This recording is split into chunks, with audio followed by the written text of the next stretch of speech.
Black Star Network is here. Hold no punches! I'm real revolutionary right now. Black power. Support this man, Black Media. He makes sure that our stories are told.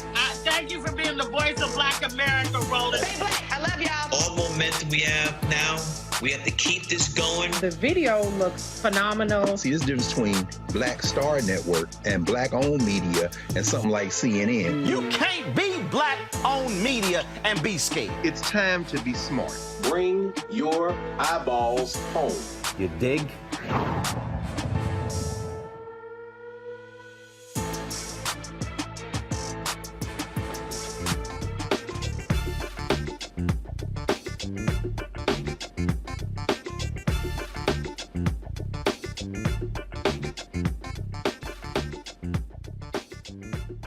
It's Friday, December 15th, 2023. I'm Michael Imhotep, sitting in for Roland. Here's what's coming up on Roland Martin Unfiltered, streaming live on the Black Star Network.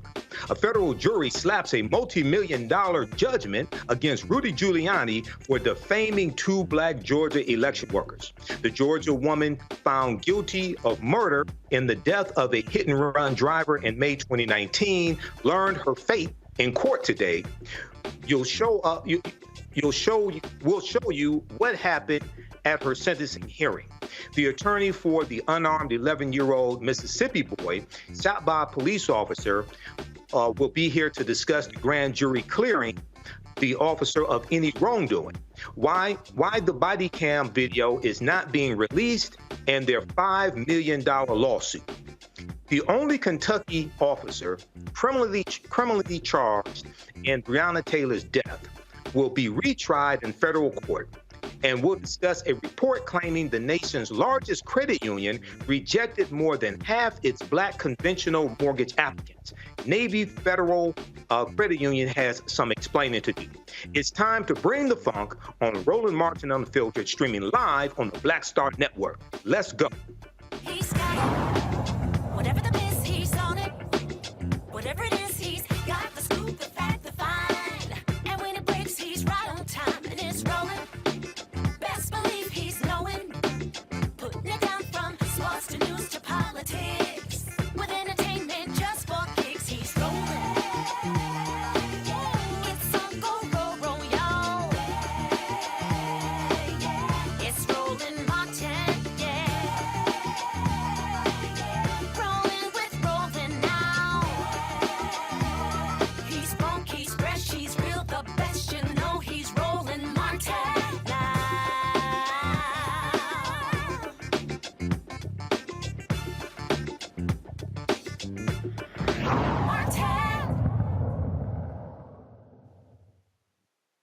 A federal jury agreed that Rudy Giuliani should pay a pair of Georgia election workers he repeatedly and falsely accused of fraud $148 million in damages.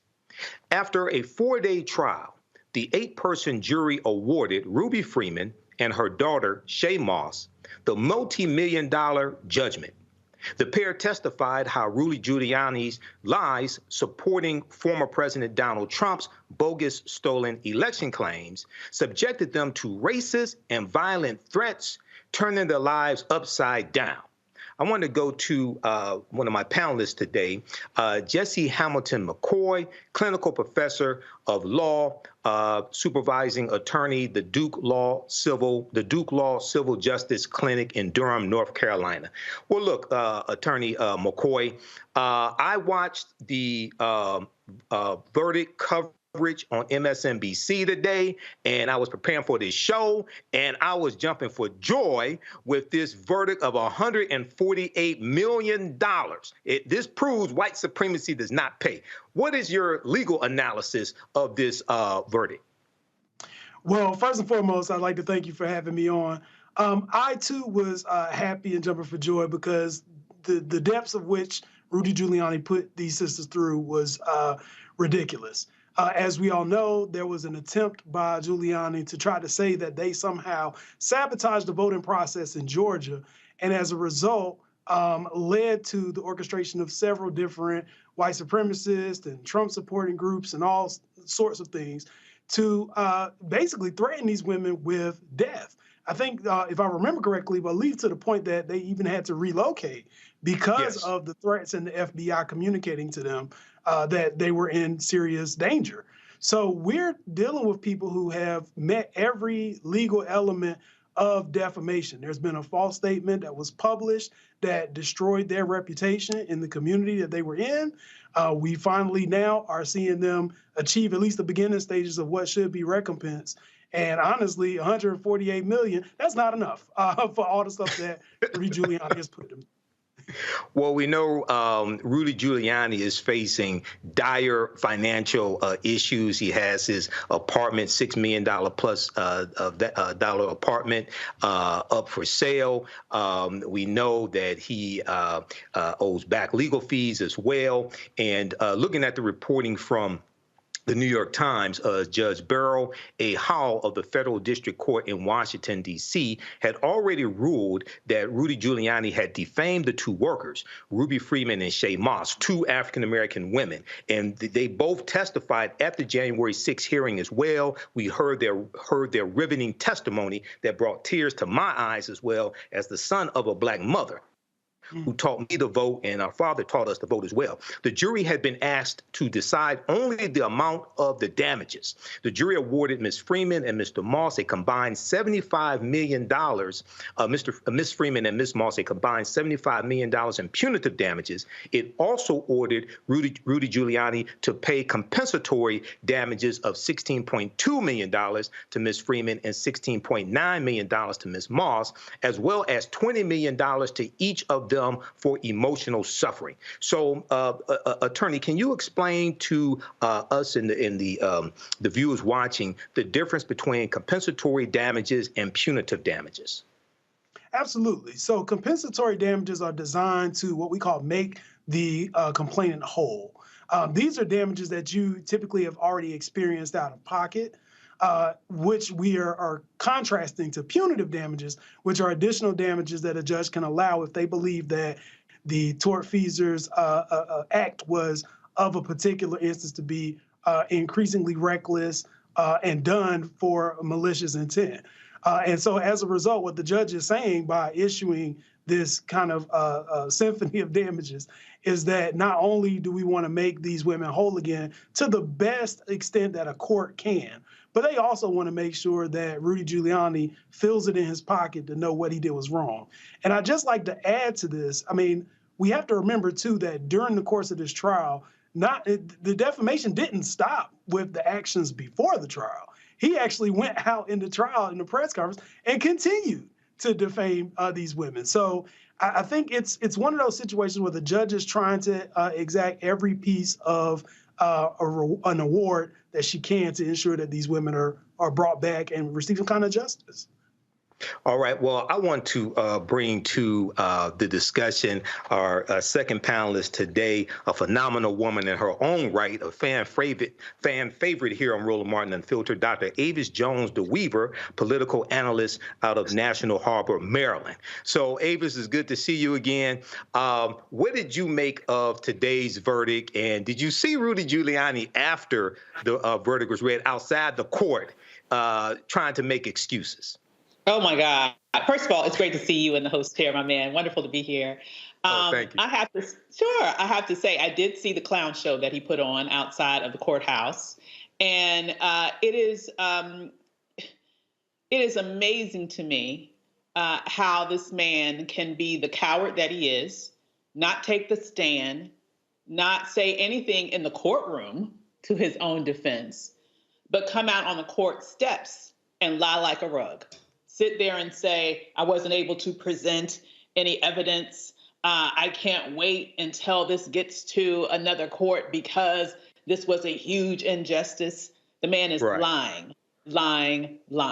So though he wants to play towards the sort of fantasy world of the true believers in the Trump universe, the bottom line is the law of the land has ruled in the direction of the sisters that who he damaged. And he deserves this large ruling in their favor. He needs to pay every damn dime, or as much as they can get from him. Absolutely. Now, I don't think they're going to get much from broke Rudy Giuliani. I don't think they're going to get much. But This proves that white supremacy does not pay. This proves there are consequences. I'm coming back to you here in just a minute, Attorney McCoy. But I saw Ruby Freeman preach a sermon outside of court today after the verdict was read. If anybody missed that, just Google Ruby Freeman and listen to the sermon that she preached. But she said today's a good day. Ms. Ruby Freeman told reporters after the jury delivered its determination, adding that no amount of money would give her and her daughter, Shay Moss, back what they lost to the abuse they suffered after Rudy Giuliani falsely accused them of manipulating the vote count. Now, for those that don't remember, don't follow the minutia of politics, Rudy Giuliani helped lead Donald Trump's effort to remain in office, basically overthrow the government. After his defeat in the 2020 election, he was defiant after the proceeding. He said, quote, "I don't regret a damn thing," end quote. He said outside of the courtroom, suggesting that he would appeal and that he stood by his assertions about these two African-American women. Attorney McCoy, there's a history of white supremacists intimidating African Americans, attacking African Americans. We look at the fall of Reconstruction with the Compromise of 1877, preceded by political violence to keep us from voting. Talk for a minute about the irony that these Georgia election workers helped to expose what Rudy Giuliani and others were doing. And there's a history of voter suppression against African Americans in Georgia. Keep in mind, Senate Bill 201 was the first Senate bill that passed the state legislature signed into law by a governor, and that became a boilerplate for other, especially southern states, to do the same thing, pushing the big lie. Talk about that for a minute, please. Well, one of the things that we have to kind of step back in time and remember is that for so long, Georgia had historically gone red. And what we saw in this election was that there was a sweeping change with the addition of other candidates who were congressional candidates, and with the push in trying to organize folks largely in the metropolitan areas. However, Georgia has done everything, including, and this is under the operation of, I believe, a Republican running their Board of Elections. They have done everything they can to prove to the world over and over and time again that their elections were above board. We've heard everything from the voicemails regarding leaving voicemails for the head of the Board of Elections to try to get him to change the voting process. We've heard intimidation tactics by members of Congress to people in Georgia. And we've heard Giuliani now go out and say that these two women specifically were responsible for somehow impacting the vote just because essentially they didn't like the result that the vote continued to uphold regardless of the number of recounts that were held in Georgia. So it is an opportunity from that position to try to diminish the voting power and intimidate minorities from going out to exercise their right. But at the same time, I'm glad that these two women were able to stand firm and that Georgia had enough safeguards to be able to show that their election was fair and above board. Absolutely. And the control room is telling me that we have the comments from Lady Ruby Freeman and Shay Moss. Let's go to those comments, please. Here is Ruby Freeman and Shay Moss. It looks like they are going to make their way up to the mic here, Jeff. Okay, let's listen in. Ms. Freeman and Ms. Moss are going to give a brief statement, and they won't be taking any questions after. Thank you.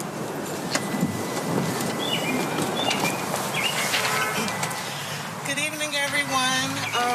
My name is Shay Moss. I spent 10 years as an election worker in Fulton County, Georgia. The lies Rudy Giuliani told about me and my mommy after the 2020 presidential election have changed our lives. And the past few years has been devastating. The flame that Giuliani lit with those lies and passed to so many others to keep that flame blazing changed every aspect of our lives. Our homes, our family, our work, our sense of safety, our mental health, and we're still working to rebuild. As we move forward and continue to seek justice, our greatest wish is that no one, no election worker or voter or school board member or anyone else ever experiences anything like what we went through. You all matter and you are all important. We hope no one ever has to fight so hard just to get your name back. We're very grateful to the jury for taking the time out of their busy lives to do their civic duty, to listen to everything that we've been going through. I know I won't be able to retire from my job with the county like my grandmother did, but I hope by us taking these steps, these very big steps towards justice, that I can make her just as proud. Thank you.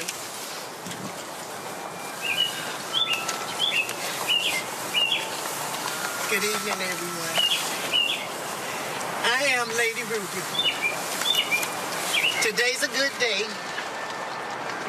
A jury stood witness to what Rudy Giuliani did to me and my daughter and held him accountable, and for that I'm thankful. Today is not the end of the road. We still have work to do.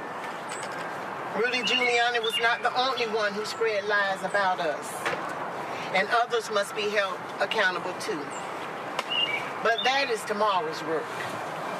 For now, I want people to understand this. Money will never solve all of my problems. I can never move back into the house that I called home.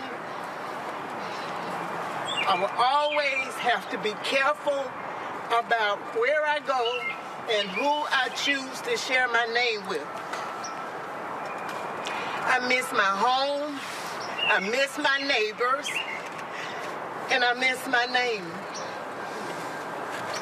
I've heard some of you. Don't be sad for me. Don't waste your time being angry at those who did this to me and my daughter. We are more than conquerors. Pray for us as we continue to fight the good fight of faith. I tell my attorneys often, my friends say that God knew who to give this assignment to, because if it had been them, they wouldn't have been able to go through this. God chose me to go through this because he knows that I would tell everyone whose path I cross about Jesus. I'm strong and my faith shall never waver. From day one, I said, now faith is the substance of things hoped for and the evidence of things not seen.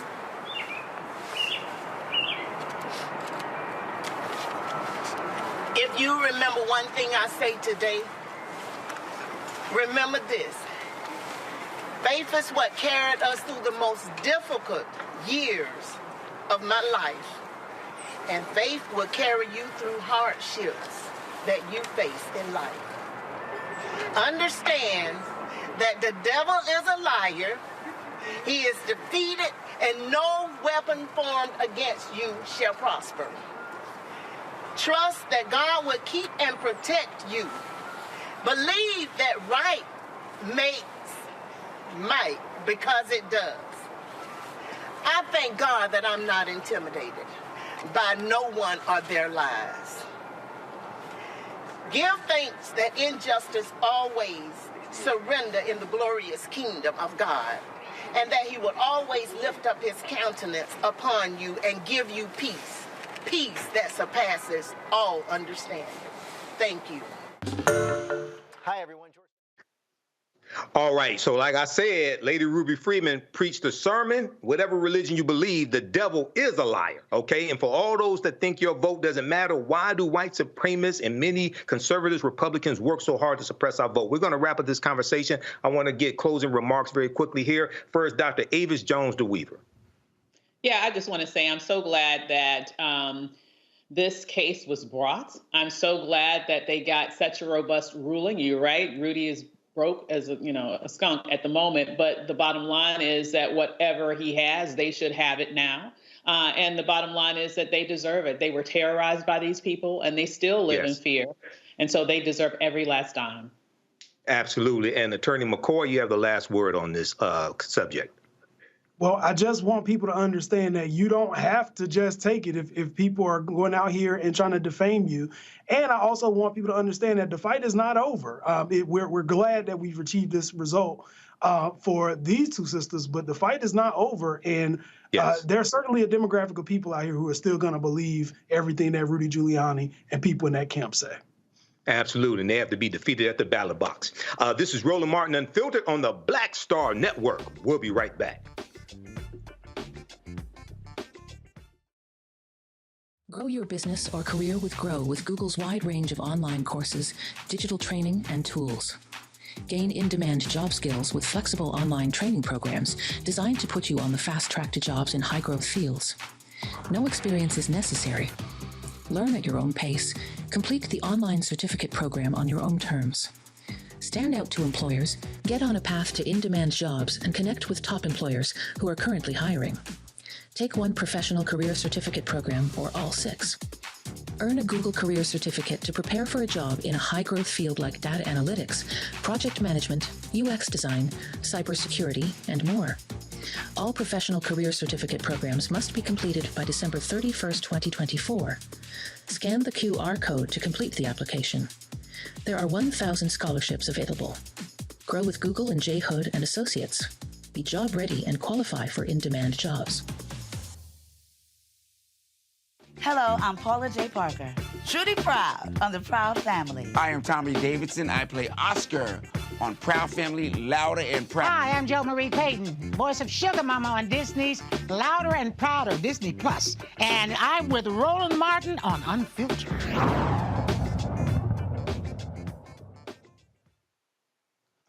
A Mississippi grand jury refused to charge the officer who shot an unarmed 11-year-old black boy in his home.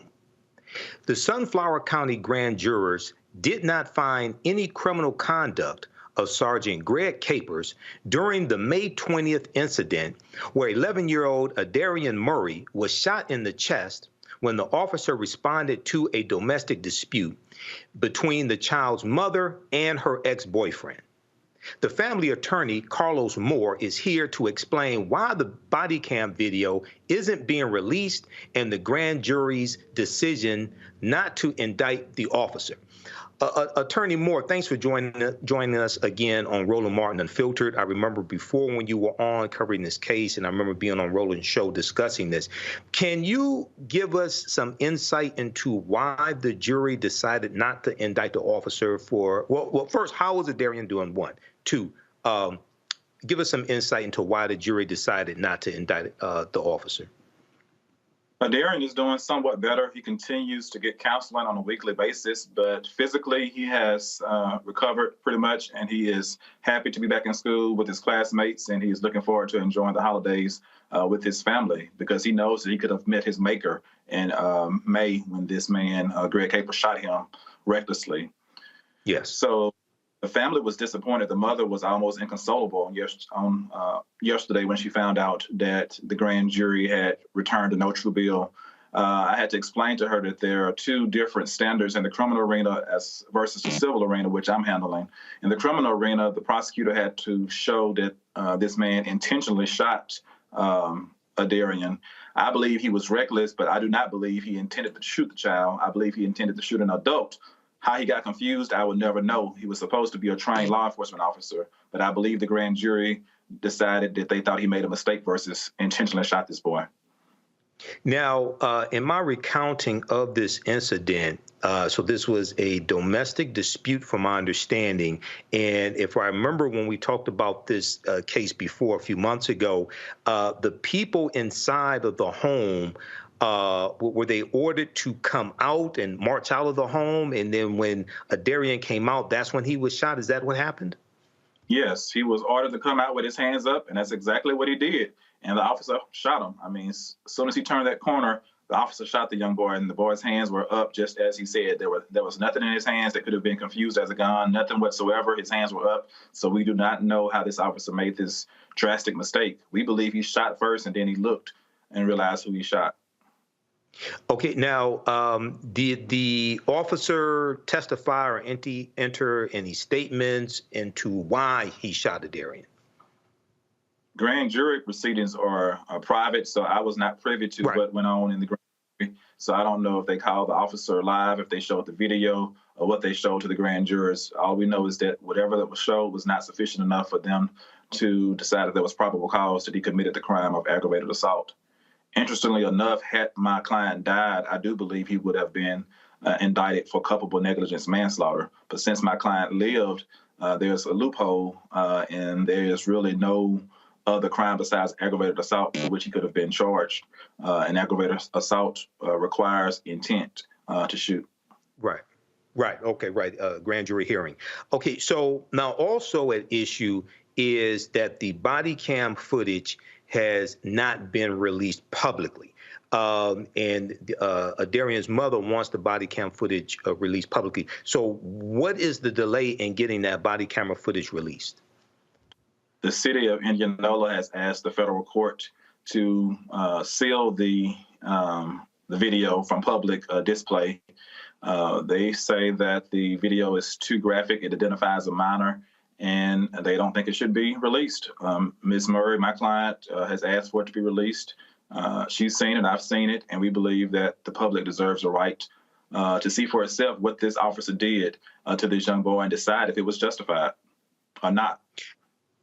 Right. And I'm going to go to my panel here in just a minute. But in the case when you have video of a minor being shot, can't they blur out the minor's face? I mean, isn't that something that can be done to hide the identity, if they want to hide the identity of the minor? But at the same time, in reports, we know his name. We've seen his face in interviews. So does that make any sense where they're saying, well, it's a minor involved? It makes no sense at all. People across the country and around the world already know his name. He's been on CNN and Good Morning America. So people have seen him and they know his name, and the family is not objecting. His mother, who is his guardian, has not objected to his picture or face being identified. She's even said that if it had to be blurred, she's fine with that to protect his identity. But the city, for whatever reason, does not want this video released. Had my client shot the officer, I would believe the city would want it released. So I don't see any difference here. We believe that the video should be released. We are appealing the magistrate judge's opinion to the district court judge, Deborah Brown. She was appointed by President Obama during the Obama years, and we are appealing the magistrate judge's opinion to the district court judge. Okay. I want to go to my panel on this, and I want to start with Attorney Jesse Hamilton McCoy. Do you have a question for Attorney Carlos Moore, Attorney McCoy? Yes. Well, I'm just curious kind of about the history of policing in this city. Is this something that you have seen often by way of them not revealing the video footage? No, I'm quite surprised that they came up with this. I was not expecting them to try to say that they cared more about my client's child than she does. I mean, she's the mother. If they were trying to do what's in the best interest of my client, they would not have the officer shoot. They would not have had an officer that's scared as born and fife of his own shadow and shot my client recklessly. So that would have been in the best interest to keep him from being shot. But now they're saying they want to protect my client from the release, and we're not asking for that. Okay. Thank you, Attorney McCoy. I want to go to Dr. Avis Jones DeWeaver. Dr. DeWeaver, did you have a question for Attorney Moore? Yeah, Attorney Moore, I mean, you know they lying, right? I mean, clearly that's not the reason that they don't want to release that video footage. They know that it implicates this behavior as being minimally negligent. Worst case scenario, completely evil, shooting a child. And so my question to you is, what's the next step? Is there going to be any civil action taken? Yes, we filed a federal civil lawsuit at the end of May. That lawsuit is still proceeding, and we will file a state court complaint for the reckless actions of Greg Capers next month in January. So there will be two lawsuits, one in state court and one in federal court that will proceed simultaneously. And we expect to get justice for this family. And they would never be able to explain to any judge or jury how this cop could shoot an unarmed 11-year-old boy who looks like the kid that he is. He does not appear to be a man, in no shape, form, or fashion. Okay, thank you, Dr. Avis Jones-DeWeaver. Attorney Moore, just a couple of quick questions here. Oftentimes when we see police shootings, even egregious police shootings where we assume that there was recklessness involved, the police unions often come out and defend the police officers. In this case of Officer Greg Capers, has any police union come out to defend his actions? No, we have not heard from any police union that has defended him. The only person that I've heard defend him is his lawyer. And he says that it was not intentional, but that you don't get a free pass because it was not intentional. This boy came within an inch of losing his life. He was shot in the chest, collapsed lung, fractured ribs, lacerated liver. This boy deserves better, and the city needs to pay for what this officer did. Absolutely. And lastly, how is Darian's mother, Nicola Murray, doing? She is doing better now. Yesterday was very hard for her. When I spoke with her, I could barely hear what she was saying. She was inconsolable and just crying, could not believe that a jury of her peers, grand jurors in that same county that she lived, would let this man get away with what she believed and what I always believed was aggravated assault. Absolutely. Well, look, Attorney Carlos Moore, thanks for coming back to Roland Martin Unfiltered to update us on what's going on. And we hope you're also successful in any civil litigation, civil action in this case as well. OK. All right. Thanks for having me. All right. Thank you, sir. Roland Martin Unfiltered will be right back after this break. You're watching the Black Star Network. I'm Dee Barnes, and on the next frequency, Professor Janelle Hobson joins us to talk about hip-hop and its intersection with feminism and racial equality, plus her enlightening work with Ms. Magazine and how the great Harriet Tubman connects with women in hip-hop. So it was not hard for me to go from Harriet Tubman to hip-hop, honestly, because it is a legacy of Black women's resistance and Black women supporting our communities. That's what Harriet Tubman did. That's on the frequency on the Black Star Network.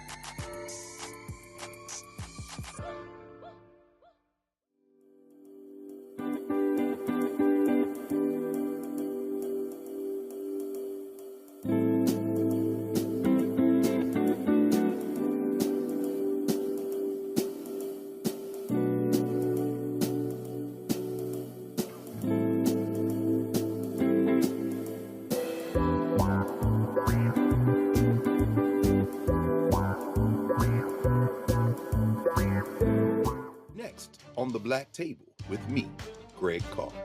We featured the brand new work of Professor Angie Porter, which, simply put, is a revolutionary reframing of the African experience in this country. It's the one legal article everyone, and I mean everyone, should read.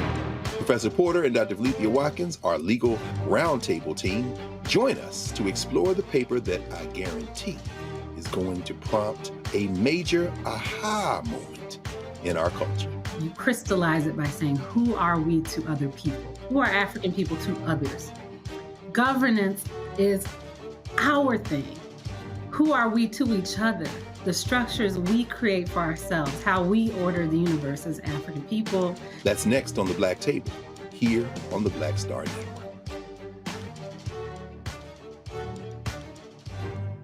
Hey, what's up, y'all? I'm Devon Franklin. It is always a pleasure to be in the house. You are watching Roland Martin Unfiltered. Stay right here.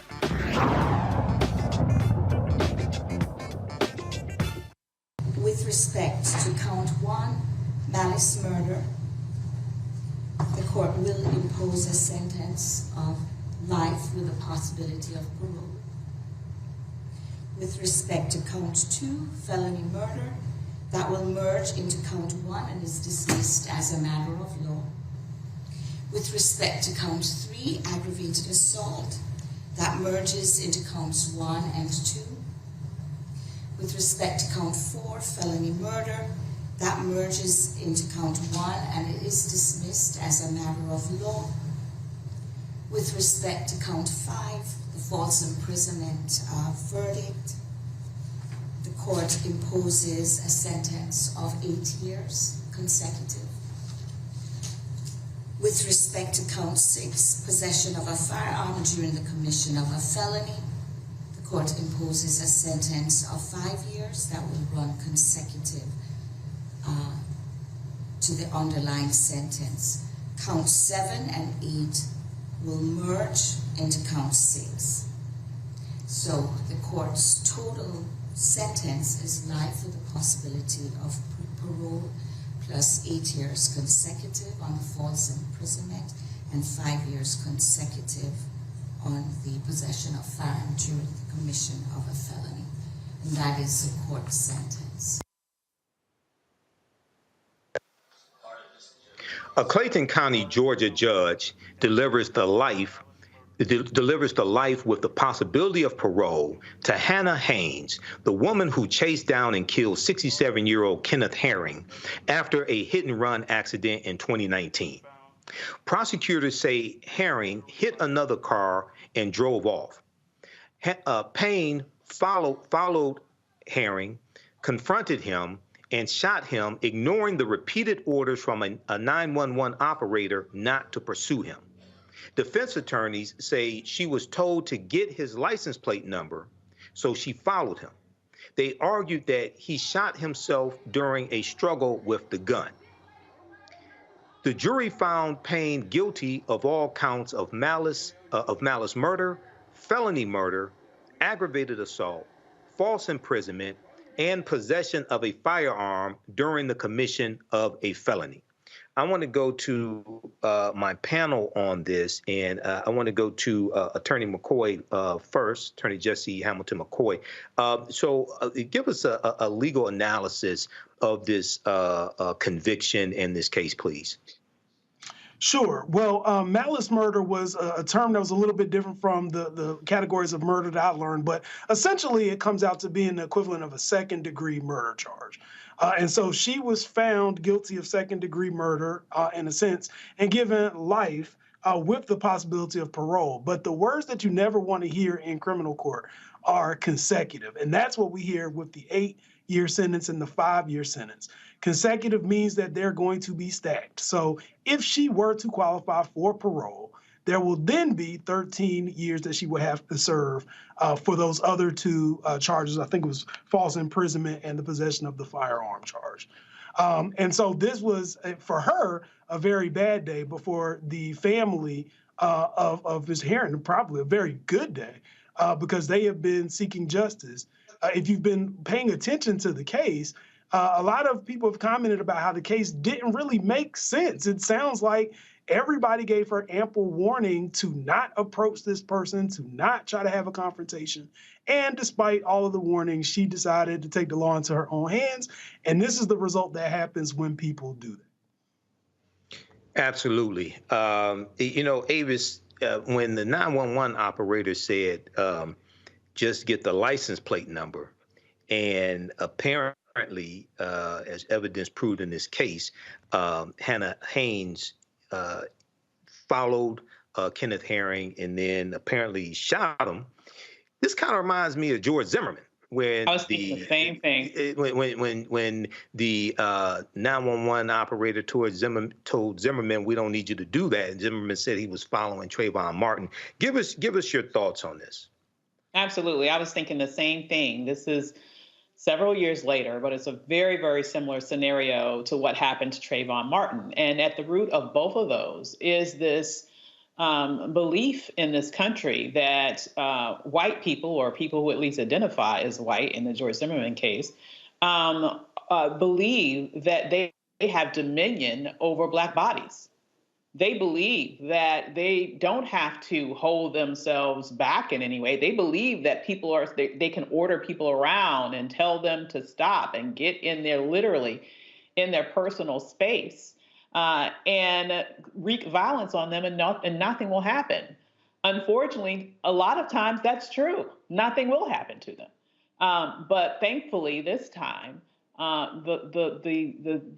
the pendulum of justice moved in a different direction than what we saw with George Zimmerman and so many other examples. The other example that real quickly that comes to mind is just we're seeing a whole lot of white women in particular act out in recent years that we're terming as Karens, being very violent, being very aggressive. We're seeing that a lot. And the difference here is that she had a firearm with her. And this is another reason why everybody don't need to be going around with firearms, because people who cannot control their actions and people who have a sense of entitlement and believe that they have the right to wreak violence, particularly on Black bodies without consequences, will act out in this manner. Unfortunately, a man's life is lost and can never be returned. But it's wonderful, at least, that his family is able to have justice, something that's been denied so many others. Absolutely. This is really a tragedy over, he didn't have to die over this. Get his license plate number, turn it over to the authorities. Don't take the law into your own hands. But Attorney McCoy, oftentimes African Americans are blamed for their own deaths in situations like this. I remember a article from HuffingtonPost.com I use sometimes in lectures that I do, which talked about how white victims, white suspects are treated better than Black victims. Okay, and it dealt with nationwide news stories of how African Americans who were the victim of violent crimes were often blamed for what happened to them. Here, according to the article from WSBTV.com, the defense argued that Kenneth Herring shot himself during a struggle with the gun. Talk a little bit about this phenomenon of African Americans who end up dead in situations like this, being blamed for their own death.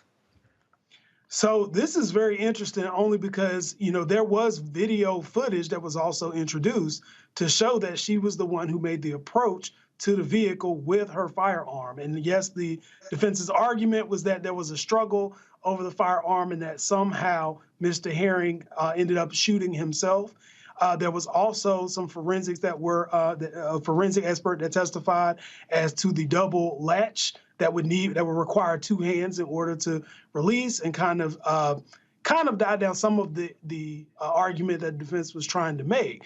But I think you're right. I think it's common that people are used to a system that is going to envelope whiteness in the sense to allow whiteness to have, either through tears or through just, a tacit understanding, an ability to escape accountability for the actions and criminality that they engage in, particularly against the Black community.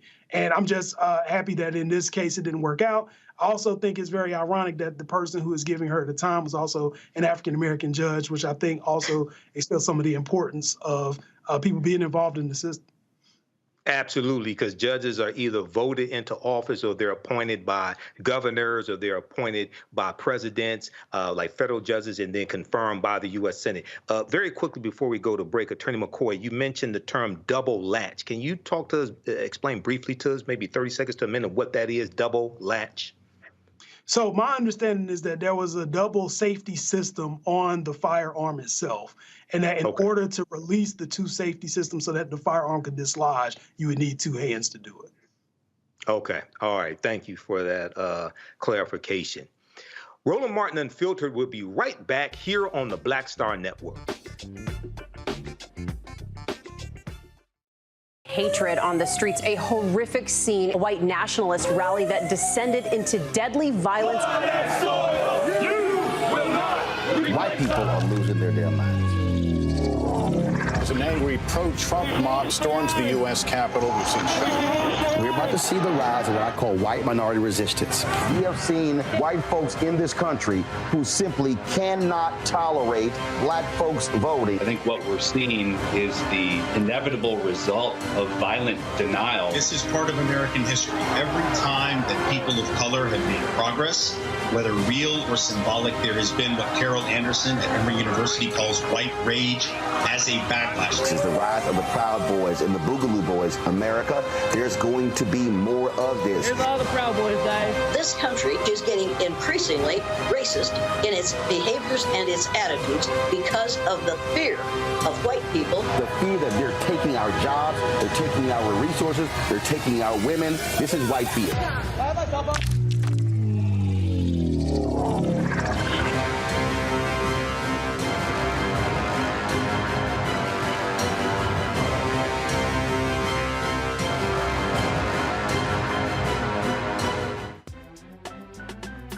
I'm Faraji Muhammad, live from LA. And this is The Culture. The Culture is a two-way conversation. You and me. We talk about the stories, politics, the good, the bad, and the downright ugly. So join our community every day at 3 p.m. Eastern and let your voice be heard. Hey, we're all in this together. So let's talk about it and see what kind of trouble we can get into. It's The Culture. Weekdays at 3, only on the Black Star Network. Bruce Smith, creator and executive producer of The Proud Family, Louder and Prouder, and you're watching Roland Martin Unfiltered.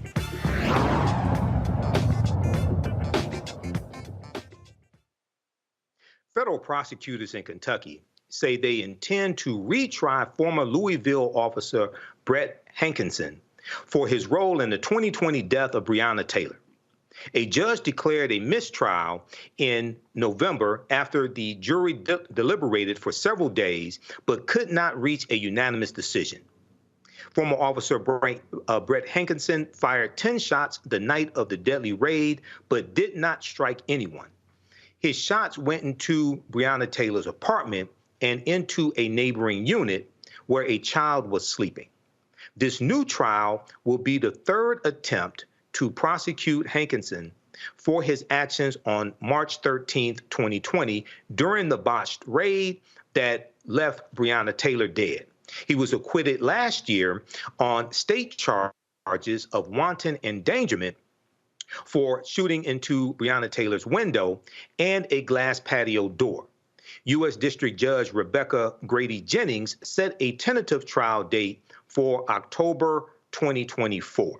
And I want to go to Attorney McCoy here first on this. So we remember that State's Attorney General in Louisville, Kentucky, Daniel Cameron, did not prosecute officers for the actual death of Breonna Taylor. Here we see in this case a hung jury, and we see that Officer Brett Hankinson is going to be retried. So what are your thoughts on this case from a legal perspective? So from a legal perspective, I think that we were all dismayed initially at the state level with A.G. Cameron and his decision not to prosecute. Obviously, there was a police action that resulted in the death of Breonna Taylor, and obviously the community wanted some change and at least accountability from the police department in the form of criminal charges, and still we didn't get it. The federal case is an attempt to try to protect the civil rights and try to enforce the fact that her civil rights were in fact violated. The problem, though, is that with this particular officer, if we're saying that the bullets from this particular officer weren't the ones that killed Breonna Taylor, essentially what they are trying to seek is a punishment for his endangerment or what could have happened as a result of him acting in what may be deemed to be a reckless capacity by shooting within a house, shooting, I think, the bullets that traveled through to an adjacent apartment. And it seems like for the last time when they tried to do this at the federal level, the jury was hung on this and declared ultimately a mistrial. We don't know the composition as far as who was for and who was against, but we do know on that jury there was at least one black juror, and that there was a question that was submitted by the jury last time to ask what would happen if they can't reach a unanimous decision. And they were told that, you just keep trying, and they tried and we're at an impasse. So we are hoping that this will be another opportunity for some kind of standard to be established that hopefully will do something to adhere to Breonna Taylor's legacy. Okay, thank you. And I'm going to come back to you with another question, but I want to go to Dr. Avis Jones de Weaver. So, Avis, first of all, this was federal prosecution.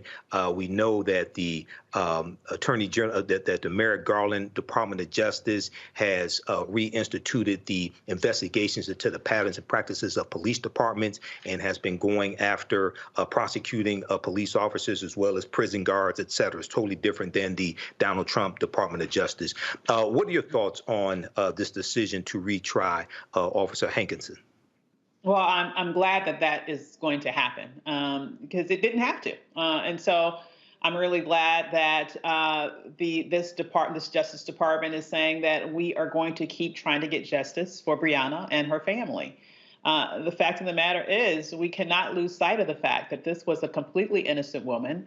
Let's also remember that she was someone who was an essential worker during the pandemic. She was out here doing, saving people's lives.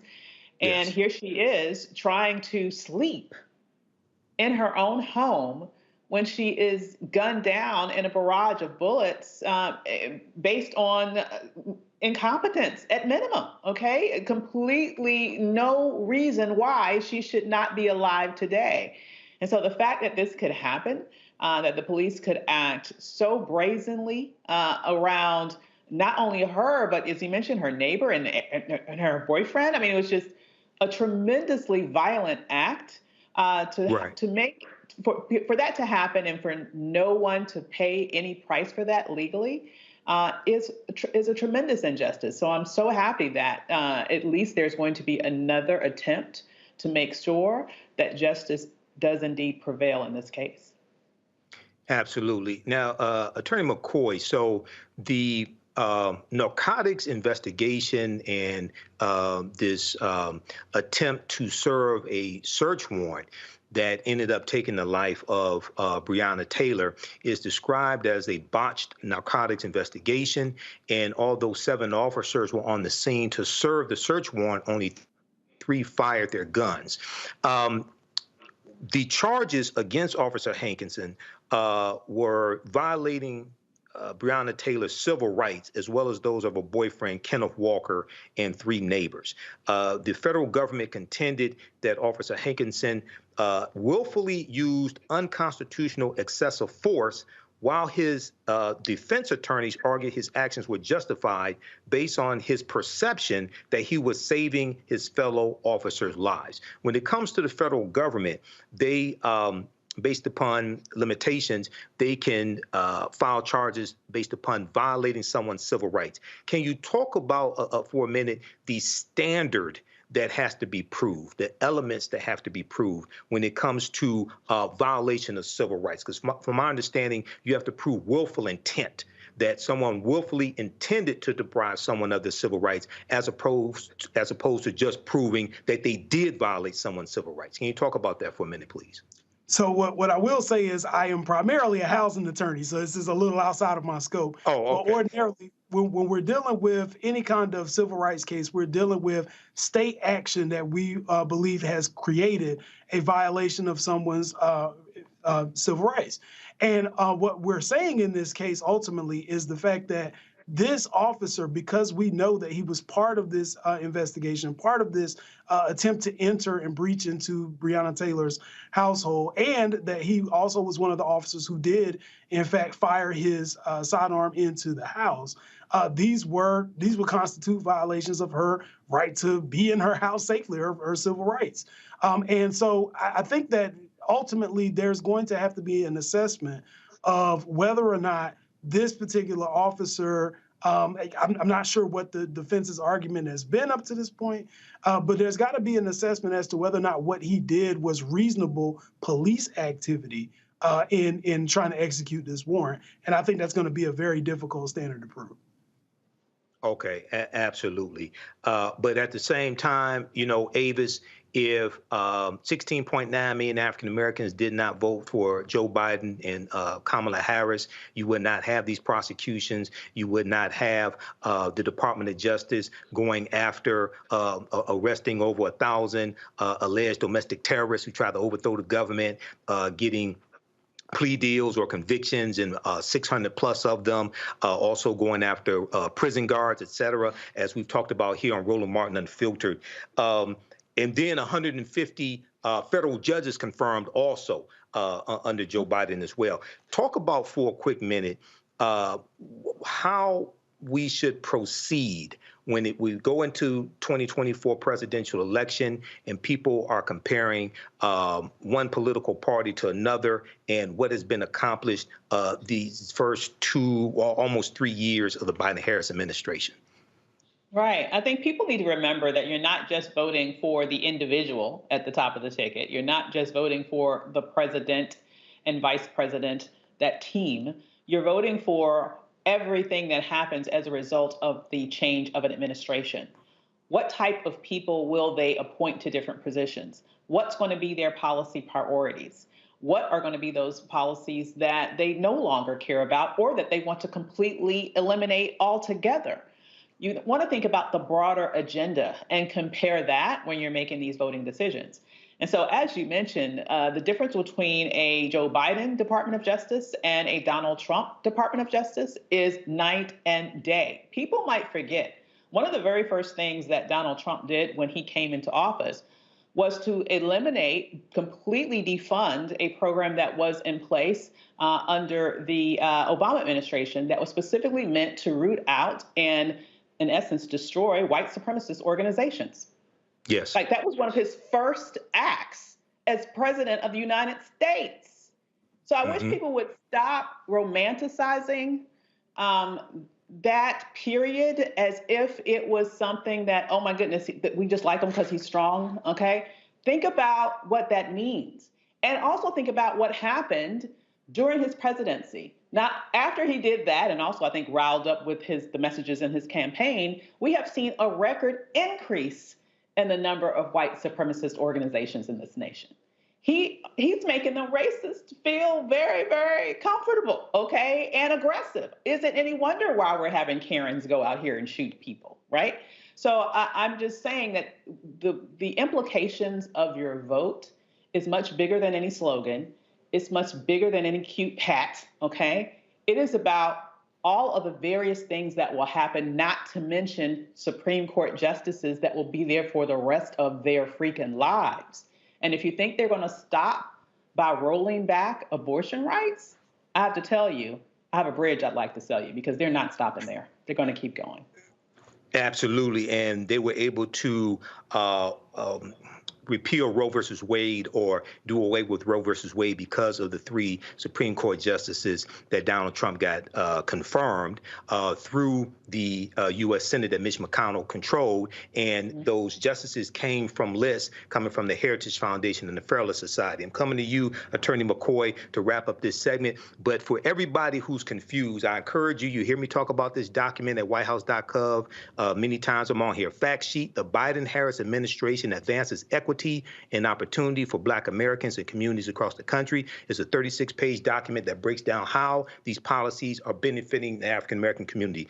Talk for a minute or two, Attorney McCoy, about the importance of federal judges. In the 2016 presidential election, I heard many people who were voting for Donald Trump, many Republicans, say that this election is about the U.S. Supreme Court and the federal bench, and these are lifetime appointments. Donald Trump got 226 federal judges confirmed, and these were judges that came from lists submitted to him from the Heritage Foundation and the Fairless Society. Talk about the importance of this. So I just wanted to reiterate the fact that voting is important for all of the reasons that you all mentioned. But with federal judges, one of the things that people on the outside of the industry don't always understand is that they are lifetime appointments and that federal judges wield a vast array of power and oftentimes are going to be appointed because of a political commitment or a position that they have taken historically through the judgments and the orders and verdicts that they have issued along the way. So if you are against some of the social issues that that presidential candidate is running on, the likelihood is that if you do not exercise your right to vote and that person wins, they're going to install judges who are going to share that same viewpoint. And I think we've already seen that happening. On top of that, you know, these judges, because it's a lifetime position, it takes years, usually decades, to get cases up to the Supreme Court to change things. And with a stroke of a pen, those things can change the landscape of the law in general. So it is vastly important for people to be engaged, not just because we say so, but because you need to look around and see what has been the results of your vote up to this point.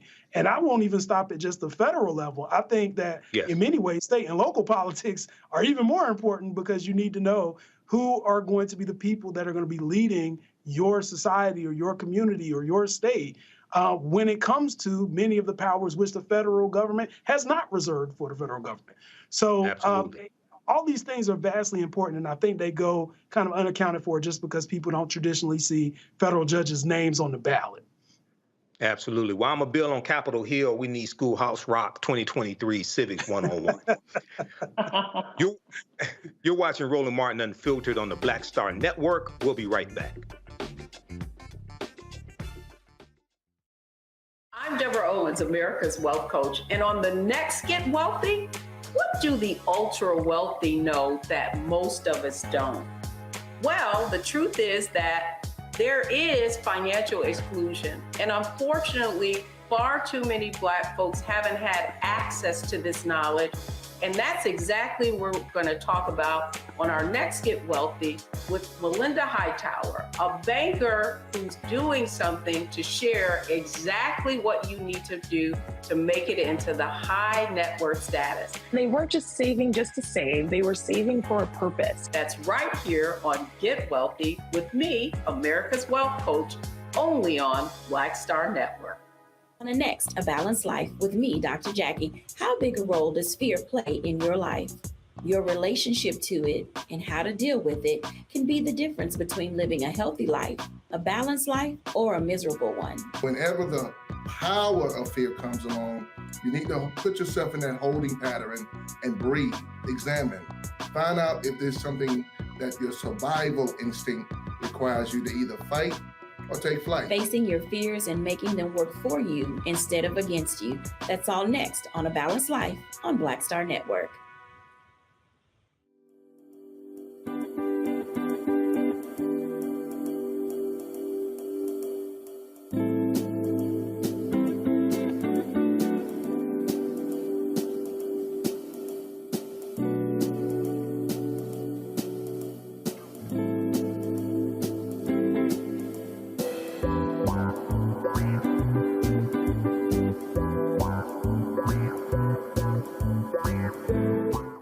Executive producer, Proud Family. You're watching Roland Martin Unfiltered.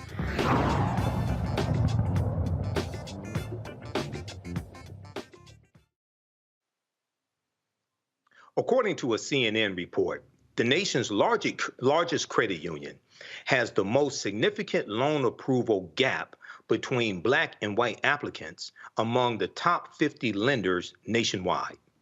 The report reveals that Navy Federal Credit Union approved more than 75% of the white borrowers who applied for a new conventional home purchase mortgage in 2022. The bank, which lends to military service members and veterans, based on the data in CNN's findings, showed African-American mortgage applicants were twice as likely to be denied as white applicants. Navy Federal spokesperson Bill Pearson says the CNN report does not accurately reflect the company's practices.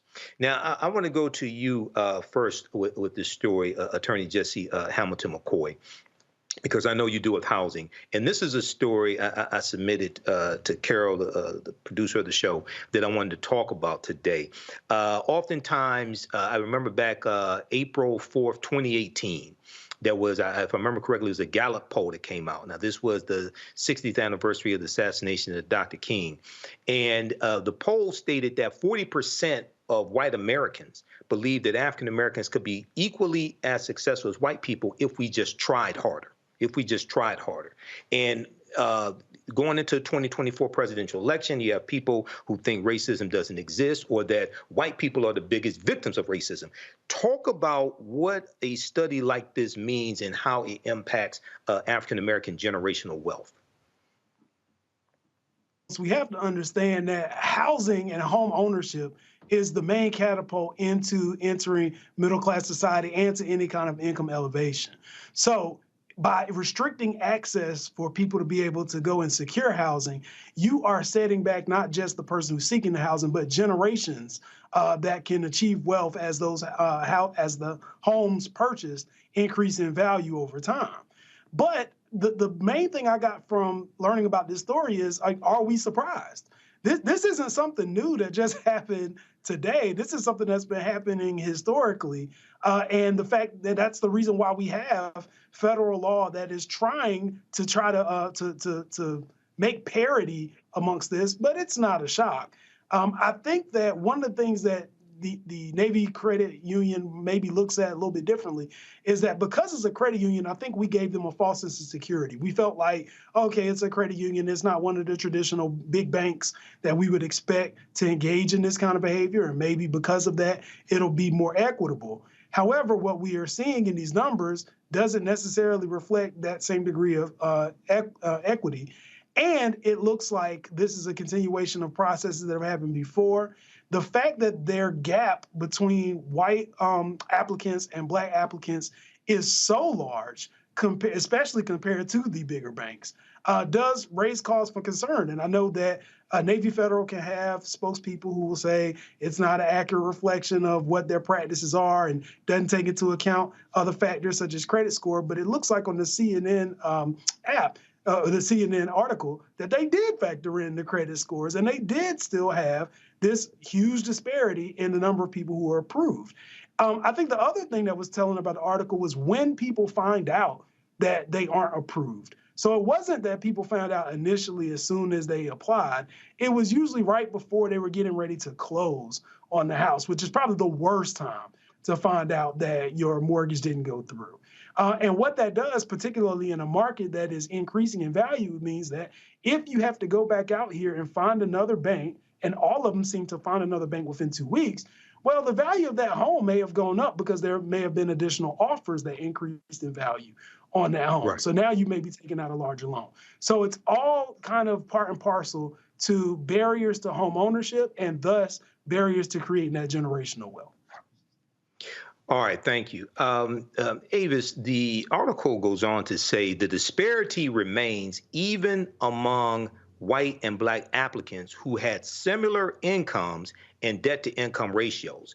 Notably, Navy Federal approved a slightly higher percentage of applications for white borrowers making less than $62,000 a year than it did of African-American borrowers making $140,000 or more a year. So much for all you need to do is work harder. Now, a deeper statistical analysis performed by CNN found that African-American applicants to Navy Federal were more than twice as likely to be denied as white applicants, even when more than a dozen different variables, including income, debt-to-income ratio, property value, down payment percentage, and neighborhood characteristics were the same. Avis, you've been helping African Americans start businesses, grow their businesses, build generational wealth, et cetera. Give us your take on this study and what it means. Absolutely. And even before that, I was part of the Ford Foundation's Closing the Racial Wealth Gap initiative.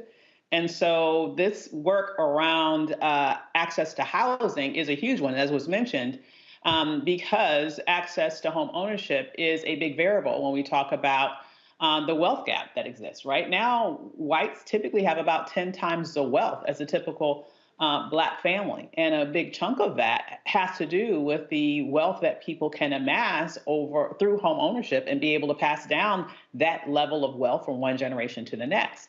So what we're seeing here is just another example of, in essence, I would call the Black tax. I mean, we pay more for things. And in one direction, we pay more for things oftentimes than our white counterparts. I would argue oftentimes we'll pay more for car insurance. We'll pay more for lots of sort of things like that.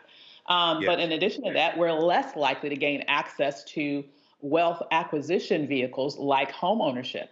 I've seen other studies that have shown even steering by sometimes real estate agents who are less likely to show Black customers who would qualify to purchase a home in a certain area, one would think, given the statistics, are less likely to show them those homes that might be in what they see as being a largely white neighborhood. I mean, this is a problem that we've had in this country for years, and it's very disturbing that this particular finding would come out with this specific credit union that I think a lot of people would have expected more from, number one, because it's a credit union, number one, number two, because it's a very popular credit union. And then when you see just the huge disparity in the income, it almost makes me think about the fact that, another sort of disparity, if you think about the fact that, Black women, for example, tend to have to earn almost a PhD before they make on par with, in terms of their wages, as a white guy with a GED. So as you mentioned, there's so many ways to put it. Working harder does not get us the same results. We can't outwork discrimination, and this is just one example of it. Yeah, absolutely. Attorney McCoy, we know that the median household net worth for a white family is about 8 times that of an African-American family. Now, it's not because white people work 8 times harder. It's not because they're 8 times smarter. It's because of laws and policies and a history in this country that has maldistributed wealth, power, and resources into the hands of Europeans. Now, to be fair, I talked about this at the beginning of this segment. I'm going to come to you again, Attorney McCoy. In a statement, Navy Federal spokesperson Bill Pearson defended the credit union's lending practices. And he said that the CNN analysis, quote, does not accurately reflect our practices, end quote, because it did not account for, quote, major criteria required by any financial institution to approve a mortgage loan, end quote. Those factors included credit score, available cash deposits, and relationship history with lender. So talk about what that means. Is that a good argument? Because there's a huge history in discrimination when it comes to African Americans getting home mortgages, refinancing home mortgages. And also, if we look at the research from the Brookings Institute a few years ago, Andre Perry, African American homes are valued collectively at $156 billion less than comparable white homes. Talk about that, Attorney McCoy. So first of all, if the question is that a good argument, my response is no. I think that we've already seen that even with similarly situated credit scores, there's still not going to be the same acceptance for mortgage applications across different racial metrics. I think on top of that, if there are other factors that he's saying that Navy Federal is using to differentiate, we should be able to know what those factors are. And I think one of the problems is that right now there's no federal law that allows us to really find out what the internal mechanism is for credit unions to be able to make these decisions. So he can kind of hide his hand at the same time as trying to kind of toe the company line.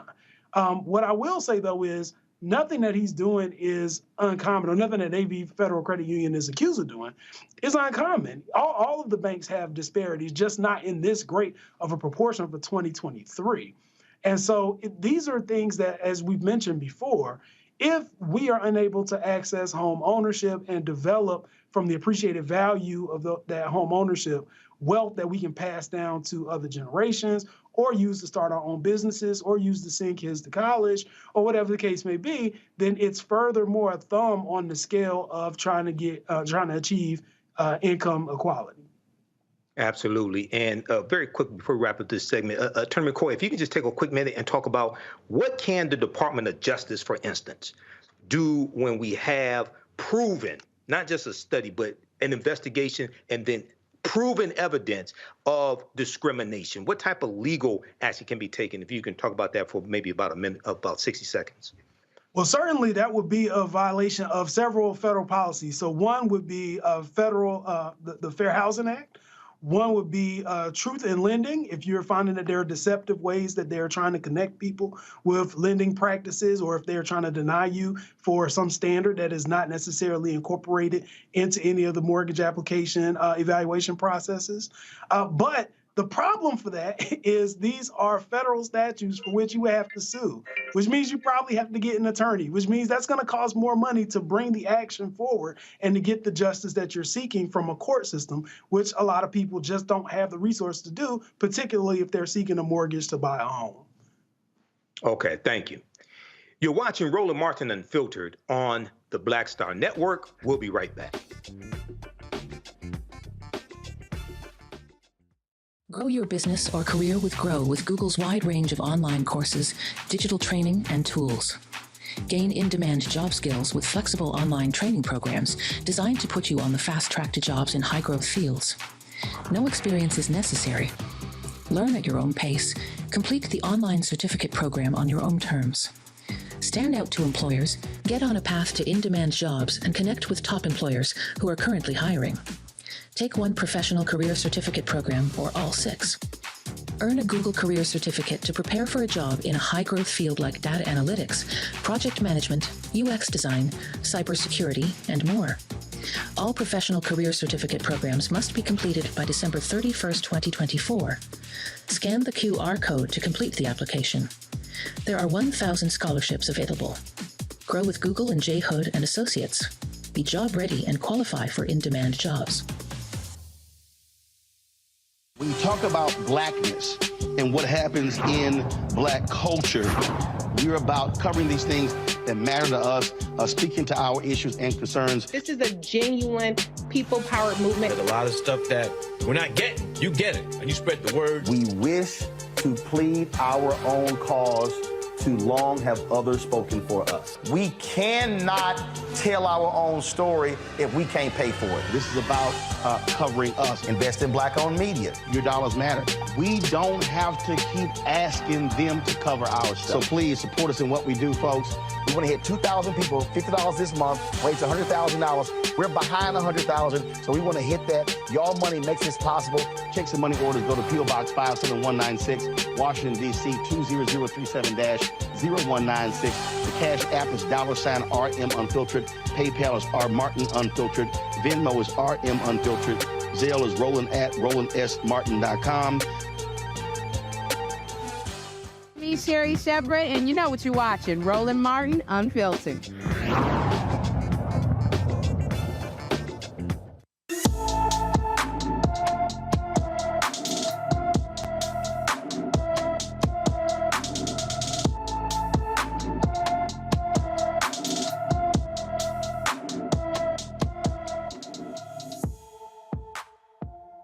Andre Jones has been missing from his Washington, D.C. home since December 6, 2023. The 14-year-old is about 5 feet 8 inches tall. He weighs 120 pounds with black hair and brown eyes. He was last seen wearing a pink shirt, black jeans, and a blue jacket. Anyone with information about Andre Jones is urged to call DC's Metropolitan Police Department Youth and Family Services Division at 202-576-6768. An Alabama family is seeking $36 million in damages against the city of Mobile related to the July 2nd death of Jawan Dallas. On July 1st, Mobile police officers mistook 36-year-old Jawan Dallas for a burglary suspect. The wrongful death lawsuit claims the unnamed officers displayed, quote, willful, malicious, wanton, reckless, and fraudulent conduct towards Jawan Dallas. The two officers in the city are accused of depriving Jawan Dallas, quote, of his life and his rights under the United States Constitution, end quote. The lawsuit alleges that Dallas, quote, was accosted, beaten, and excessively tased, and that he was under no suspicion of committing any criminal activity, end quote. Jawan Dallas, who was 36 years old, died on July 2nd in Mobile, Alabama, from injuries sustained during an altercation with police, who tased him multiple times during his arrest. The family has viewed the body cam footage, but it has not been publicly released. The family of a Chicago woman whose frozen body was discovered inside a Rosemont Hotel's walk-in freezer will receive more than $6 million in a settlement. 19-year-old Kanika Jenkins was found dead in the Crown Plaza Hotel in September 2017 after she had been missing for nearly a day. A lawsuit against the hotel security contractor, and a restaurant allegedly leasing the space initially sought more than $50 million in damages. The parties settled in October of 2023, though the terms were sealed until Tuesday. It took authorities almost a day to locate Kanika Jenkins' body after she disappeared in the early morning of September 9th, 2017. I'm going to go to my panel with these two stories. I'm going to go to you first, Dr. Avis Jones de Weaver. What are your thoughts on these two stories? And as far as Kenneka Jenkins, I remember when it happened. I remember the effort of the mass protests in Chicago to get answers behind her death, et cetera. But give us your thoughts on these two stories. Well, I'm glad that they did reach a settlement in that very tragic case. It was just completely tragic. It's horrible what happened to her. But I am definitely hoping that, the families, at least this will help them a little bit in that grieving process to know that there is some level of justice with that situation. In terms of the previous case, I would just say that it's just, once again, it is just so tragic that it seems as if we're just in a space in this country where these tragedies just keep happening. And to see how life is so fragile and things can happen to people, and all of a sudden it becomes very hard oftentimes to get answers. I just feel so bad for families who sometimes have to wait years to get the whole story and to ultimately receive some manner of justice to allow them to move on. Absolutely. Attorney McCoy, give us your thoughts on these two cases. So both of these situations are incredibly sad. Now, I'll start with the situation in Chicago. I remember that case, and I remember that there was a lot of concern about how could this have happened and why can't we have any kind of conclusive answer. And so while I know that no amount of money will ever be sufficient to bring back or to recover the life that you are deprived of, I am happy to see that there has been at least some degree of accountability to put some degree of closure on that case. As far as the Georgia case, so I was, in reading that, I was shocked to learn that one of my good friends, Harry Daniels, is the attorney on that case. And I know Harry personally. He's going to fight for that. And so I think that even though we might not have the videotape public right now, I think that before long it's gonna be available, and I think that they're ultimately gonna have to meet him either in the courtroom or at a settlement table and try to deal with the ramifications of what was on that video. Okay, thank you.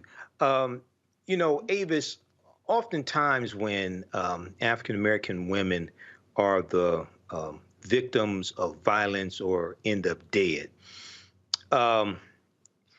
it's hard. Sometimes it's hard to find out exactly what happened, and sometimes there could be a lack of desire to prioritize that death. Now, in this case here, the Cook County Medical Examiner ruled that Kenneka Jenkins died of hypothermia, though alcohol and a drug used to treat epilepsy and migraines were, quote, significant contributing factors, end quote. A Cook County judge has dismissed the case, court records show. So talk about, for a minute, the importance of getting justice for African-American women when it comes to various cases like this, either in a civil lawsuit or a criminal case. We just talked about Breonna Taylor, still trying to get justice for Breonna Taylor. Talk about that for a minute, please.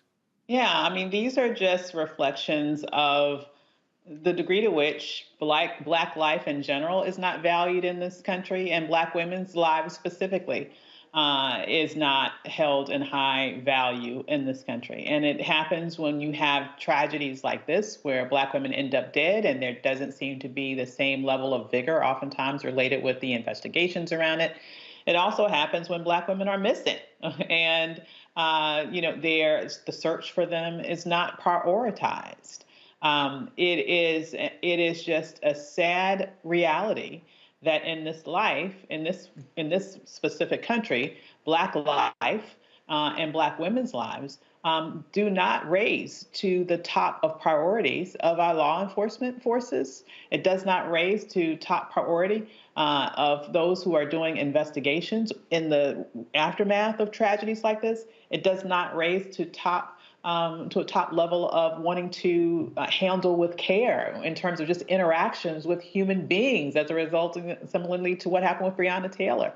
So it is a broader reflection of the degree to which this country continues to devalue and deprioritize Black life. Absolutely. Well, when we say Black Lives Matter, Black women's lives matter also. Roland Martin Unfiltered will be right back here on the Black Star Network. On the next A Balanced Life with me, Dr. Jackie, how big a role does fear play in your life? Your relationship to it and how to deal with it can be the difference between living a healthy life, a balanced life, or a miserable one. Whenever the power of fear comes along, you need to put yourself in that holding pattern and breathe, examine, find out if there's something that your survival instinct requires you to either fight or take flight. Facing your fears and making them work for you instead of against you. That's all next on A Balanced Life on Black Star Network. I'm Faraji Muhammad, live from LA. And this is The Culture. The Culture is a two-way conversation. You and me. We talk about the stories, politics, the good, the bad, and the downright ugly. So join our community every day at 3 p.m. Eastern and let your voice be heard. Hey, we're all in this together. So let's talk about it and see what kind of trouble we can get into. It's The Culture, weekdays at 3, only on the Black Star Network. Next on The Black Table with me, Greg Carr. We featured the brand new work of Professor Angie Porter, which, simply put, is a revolutionary reframing of the African experience in this country. It's the one legal article everyone, and I mean everyone, should read. Professor Porter and Dr. Valencia Watkins, our legal roundtable team, join us to explore the paper that I guarantee is going to prompt a major aha moment in our culture. You crystallize it by saying, who are we to other people? Who are African people to others? Governance is our thing. Who are we to each other? The structures we create for ourselves, how we order the universe as African people. That's next on The Black Table, here on the Black Star Network.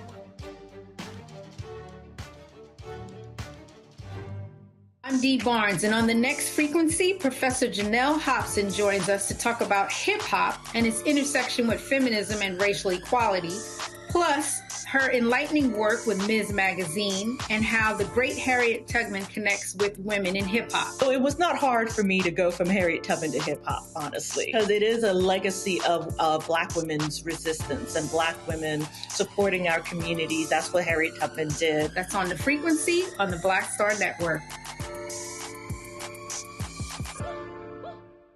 Hey, it's John Murray, the executive producer of the new Sherry Shepherd Talk Show. And you're watching Roland Martin Unfiltered.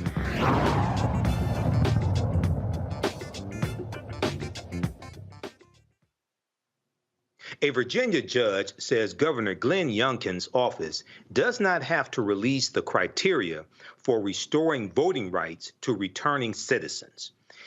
The Virginia State Conference NAACP filed the suit to compel the governor's office to hand over the criteria for how the governor's office determined whose rights would be restored. Under Virginia law, anyone convicted of a felony is stripped of their voting rights and cannot get them back after serving their sentence without action from the governor's office. Previous governors from both parties streamlined the restoration process, but Governor Glenn Youngkin's team goes about it on a case-by-case basis, citing state law that gives the governor sole discretion.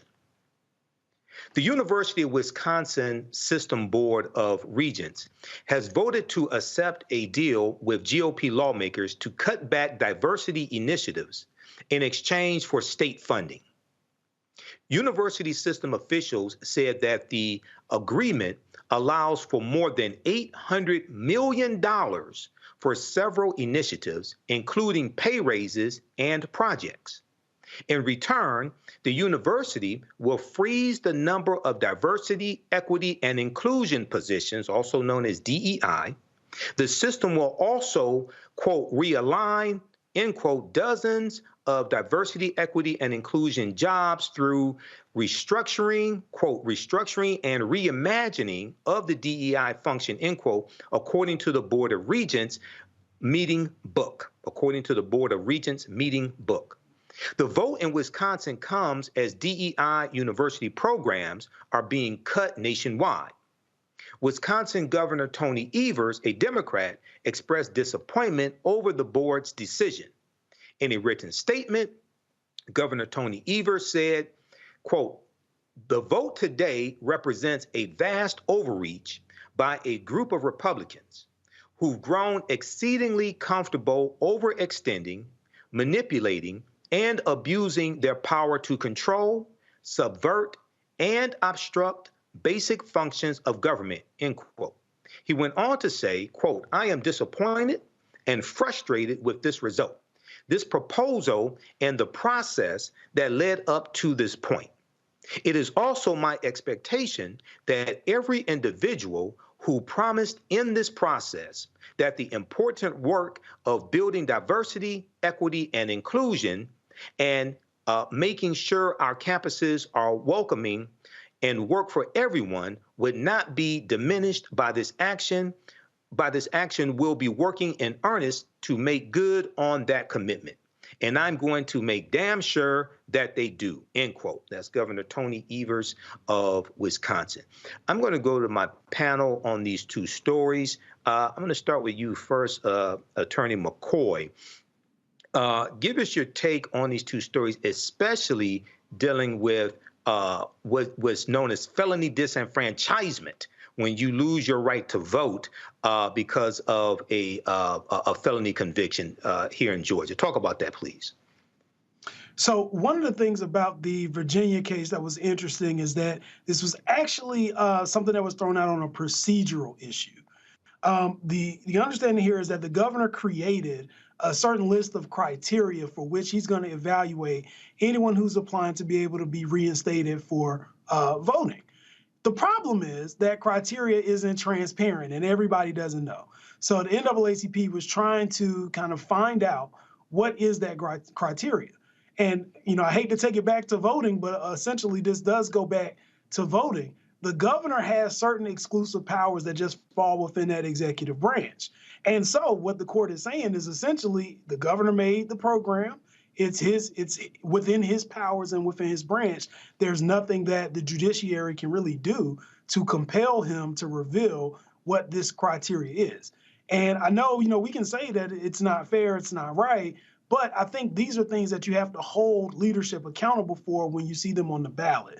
So now we know he has no intention of releasing what his criteria for reinstatement is. You have to factor that in when you go to vote the next time he's up for election.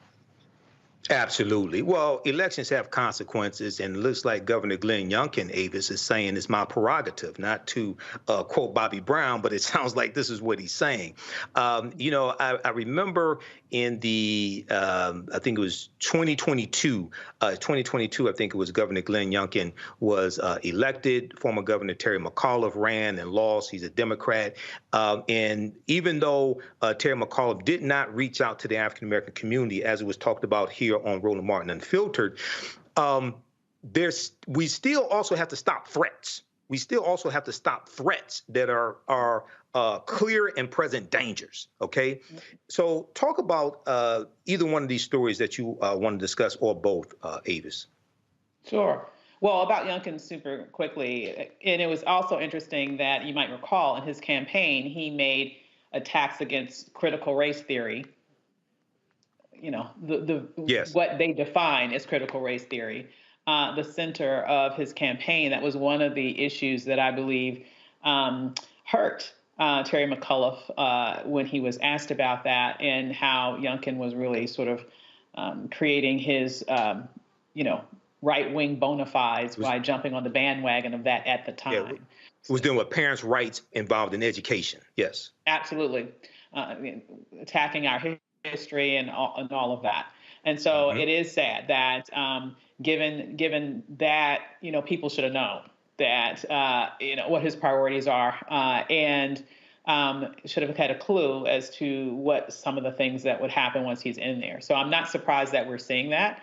But I am glad to say that with the most recent elections in Virginia, he's lost. All Democrats have retaken control of the state House and Senate, so they can help to mitigate some of the damage that he could have been doing. However, this issue is very clear. There needs to be transparency there, absolutely, because it allows him to claim to be, moving in the direction of legally what he's supposed to do, but without that transparency, he can just say, well, nobody's approved, and there's no way for you to know, okay? Generally speaking, though, this is just another example of why it's important that we focus on leadership, what's going to happen in elections, every election, not just the presidential election. But yes, as was mentioned earlier, all the way down to your, school board dog catcher, we need to make sure that our voices are heard. Absolutely. Attorney McCoy, oftentimes I talk about how we need to stop telling African Americans to exercise their right to vote. I tell people, if you want to exercise, you go to the gym and work out. You don't vote for exercise, you vote for power. You vote for Black power. Politics is the legal distribution of scarce wealth, power, and resources, and the writing of laws, statutes, ordinances, amendments, and treaties, their adoption, interpretation, and enforcement. And when we look at the history of felony disenfranchisement laws, we see them definitely starting right after the Civil War ends. We look at Florida, their 1868 state constitution. They imposed a felony disenfranchisement law where you lost your right to vote for life. And this is at a time when African Americans made up 48% of the state population of Florida, and they talked about how they feared a Negro legislature. They feared African Americans voting, and former slave owners then have to abide by laws that former slaves are voting on and getting elected into public office and passing laws that white people have to abide by. Talk about the need for us to have a better understanding of consequences when it comes to elections and these felony disenfranchisement laws. Well, mainly, the one thing I want to say is all voting matters, right? And so not just federal, not just state, local as well. But there is a demographic of our population who, depending on the state that you're in, have already been deprived of their ability to vote, despite the fact that they've already repaid their debt to society. And all they are looking for is to be reinstated. And there is a vested interest by one side of the aisle to keep them from being reinstated, because we know typically how people in that demographic are going to vote. And if the numbers on one side increase and they're not in your favor, you're going to enact laws and rules that are going to either inhibit their ability to vote or reduce the power of their vote, right? So it is important, it's vastly important, particularly when we look at that in conjunction with how we have established criminal statutes to criminalize things that, crime happens in all communities, but it's more so about where are the police looking to go pick up people for crime. And we know that the police are going to be disproportionately in communities like ours, solely for this fact. So it's kind of a bookend in and of a sense to keep us in one place, when in actuality, all of these elections matter and all of the people who have an ability to vote matter. Absolutely. And just as a footnote, I want everybody to check out this article from NBCnews.com. Most states disenfranchise felons. Maine and Vermont allow inmates to vote from prison. And this is something that a lot of people don't know. When you study the history of felony disenfranchisement laws, and I have because I teach a lot of this history, it largely had to do with African-American populations and trying to keep African-Americans from voting, especially African-American men, after the 15th Amendment of 1870. Right now in Maine and Vermont, if you are a convicted felon sitting in prison, you can vote from prison. And the reason why is because Maine and Vermont historically did not have large African-American populations. Okay, so we have to understand how all this works and understand elections have consequences. I want to go to this next story here quickly. The attorney generals in Massachusetts and New Hampshire are turning the tables on a white nationalist group.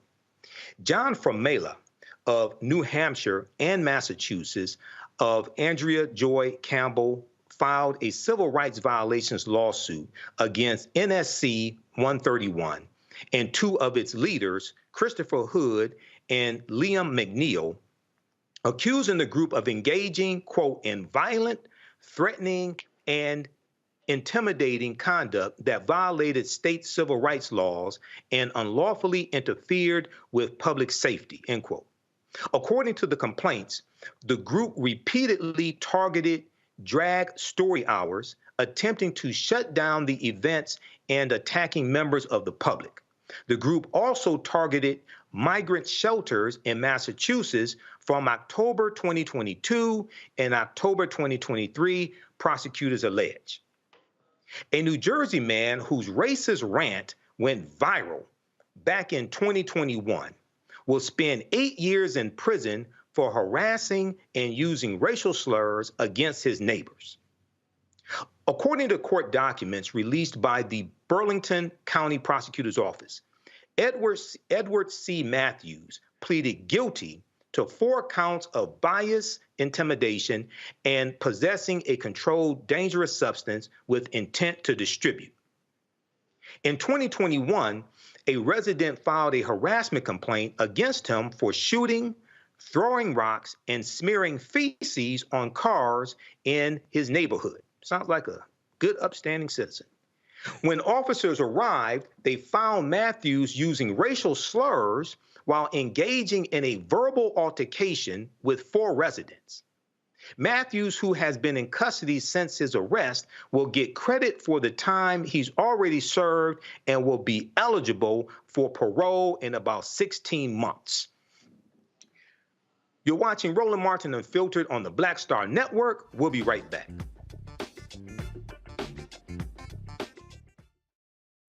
I'm Deborah Owens, America's Wealth Coach, and on the next Get Wealthy, what do the ultra wealthy know that most of us don't? Well, the truth is that there is financial exclusion, and unfortunately, far too many Black folks haven't had access to this knowledge. And that's exactly what we're going to talk about on our next Get Wealthy with Melinda Hightower, a banker who's doing something to share exactly what you need to do to make it into the high net worth status. They weren't just saving just to save, they were saving for a purpose. That's right here on Get Wealthy with me, America's Wealth Coach, only on Black Star Network. Hatred on the streets, a horrific scene, a white nationalist rally that descended into deadly violence. White people are losing their damn minds. As an angry pro-Trump mob storms the U.S. Capitol, we've seen shooting. We're about to see the rise of what I call white minority resistance. We have seen white folks in this country who simply cannot tolerate Black folks voting. I think what we're seeing is the inevitable result of violent denial. This is part of American history. Every time that people of color have made progress, whether real or symbolic, there has been what Carol Anderson at Emory University calls white rage as a backlash. This is the rise of the Proud Boys and the Boogaloo Boys. America, there's going to be more of this. Here's all the Proud Boys, guys. This country is getting increasingly racist in its behaviors and its attitudes because of the fear of white people. The fear that they're taking our jobs, they're taking our resources, they're taking our women. This is white fear.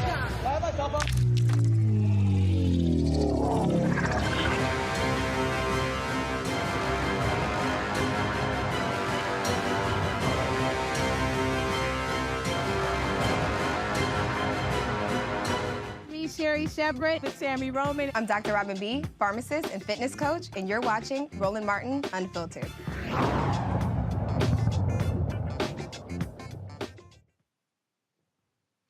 I want to go back to my panel regarding those 2 stories that I just introduced, and I want to start with Attorney McCoy first.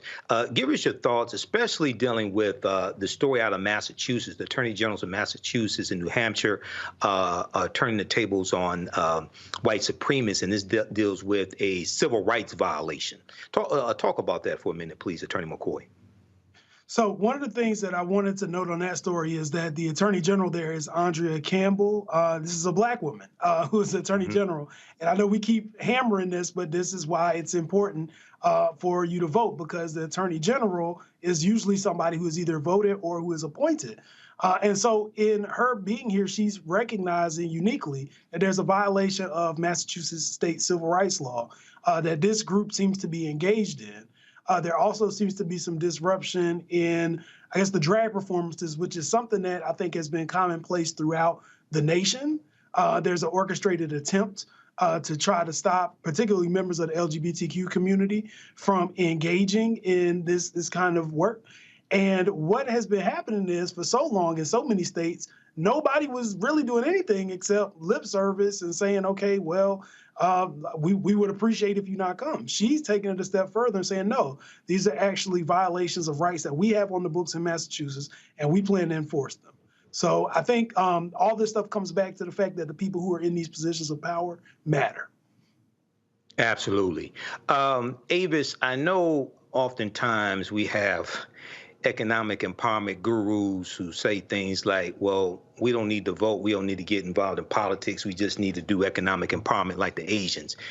You've probably helped more African Americans scale their businesses up. I see you talking about the type of deals your clients get. You're the real deal, okay? I know like some of the other people out there, but you're the real deal. And I have a background in business. I've managed African American owned companies that had government contracts, City of Detroit, County Wayne, State of Michigan. We had African American employees, et cetera. Talk about either one of these stories that you want to discuss. Yeah. Well, so what I was going to say is if we're going to talk about this as well, just in terms of the civil rights focus and why it's important to have people in positions of power that can hold others' feet to the fire. It can be with regards to this white nationalist organization, but also when we're talking about what the government does, the reason why voting matters and can be something that you can intertwine with your economic power is that people who are in office get to create scenarios where they can either appoint individuals or they pass laws that can impact your lives in numerous ways. This is just one example, but think about how you can have certain programs that are, like, for example, with this administration, that are meant to expand opportunities for Black businesses. You know, yes. Economic empowerment is critically important, but political power is important too, and the two actually work synergistically together. So I would say, yes, go out there, get your business up, make your money, okay? But there are lots of things that government can do to make that even an easier process, number one. And also we have to think about, you have to live in a nation where you want your rights to be protected. Because I can tell you, you can make all the money in the world, but if you found yourself in a very precarious situation, you don't want, for example, white nationalists to be running amok. You want to be able, right, if you're a woman, to have control over your body. You want to be able to have control over your life. And I find that who is in office has a big impact on all of these things that impact our lives, potentially in either very negative or positive ways. Absolutely. Well, as somebody myself who has a degree in business administration, who taught entrepreneurship for 7 years, who managed a business consulting, an African-American owned business consulting company for 7 years, and was also involved in writing public policy for the city of Detroit, I can see how laws and policies and politics shape your economic empowerment. This is what people have to understand. Okay, 14 million jobs created, 14 million plus jobs, about 3.7% unemployment rate. You had supply chain issues a couple of years ago. That's been taken care of. So a lot of times people, and I'm coming to you for another legal analysis on this, Attorney McCoy, a lot of times people think that your economic empowerment operates in a vacuum and is not impacted by laws and policies. That's totally incorrect. Would you rather have 14 million plus jobs and 4.5 million net job gain, or lose 14 million jobs as well? So talk about this as well from a legal perspective, and whatever legal analysis you want to weigh in on this as well, dealing with, in your experience from the housing sector as well, how if we look at increasing interest rates, for instance, how that impacts African Americans' ability to buy homes, and then going back to the story from CNN analysis, how we're negatively impacted when it comes time to try to get mortgages from homes. We're negatively impacted by discrimination when it comes to business, et cetera. Give us your analysis to wrap up this discussion.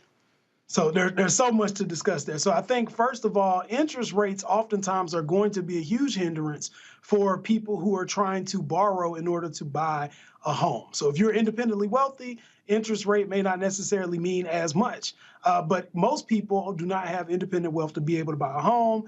The golden rule has always been 20% down for a home. But if the home prices are continuing to go up, as they have been, you're going to be asking the bank for more and more money, and they're going to establish more and more interest. Furthermore, we also have historical precedent that banks have seen opportunities to also treat these in predatory fashion. So it's one of those situations where they say, well, how bad do you want it? If you want it bad enough, you'll pay this exorbitant interest rate, which also causes problems because say you do get in the home, and then because of the interest rate or because of an increasing interest rate over time, you're unable to maintain and hold the home. That home can be taken back from you through the process of foreclosure. So it is very important for people to understand kind of the roles that all these things play in not just your ability to go vote, but your ability to pass down generational wealth. Because I think everybody, at least tacitly, wants to leave their offspring, the next generation, in a better financial position than what it is that they inherited. And the only way that you're going to be able to do that is to make sure that you're maximizing your opportunities to engage in commerce and engage in home ownership and be able to provide that for your kids. Absolutely. Well, as I explained to my students, if you think that laws and policies don't impact your business, then you try to open up a restaurant. You're going to be regulated by the health department. That's government. If you want to sell alcohol in your restaurant, you have to get a liquor license. That's from state government. And the health department is going to come and check to make sure that your restaurant is clean. It's going to make sure that you meet certain safety standards. Also, when it comes to buying food, then that food is going to be inspected by the Food and Drug Administration. That's another government entity, and your restaurant is also governed by zoning laws from the city. That's another government entity. So you can think that you can do economic empowerment and not deal with politics, but you're going to find that you're sorely mistaken. The last story that we'll look at today, for a black man will serve on Louisiana's U.S. Western District Court for the first time after the Senate confirmed two of Democratic President Joe Biden's Louisiana judicial nominations. Shreveport, Louisiana's Jerry Edwards Jr. was confirmed in a 66-24 vote. Edwards will serve in Alexandria when he takes his seat on the bench. Edwards has served as the first assistant U.S. attorney in the Western District in Shreveport since 2022. Before that, Edwards served as chief of the Civil Division from 2020 to 2022 after joining the office as an assistant U.S. attorney in 2019. I'm going to come to you, Attorney McCoy, for a 1-minute quick analysis of this. Give us your thoughts on this, please.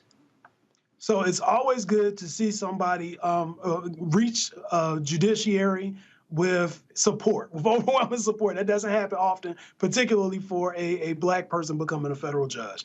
And as we talked about before, this is a federal judge appointment, so he will have that for life.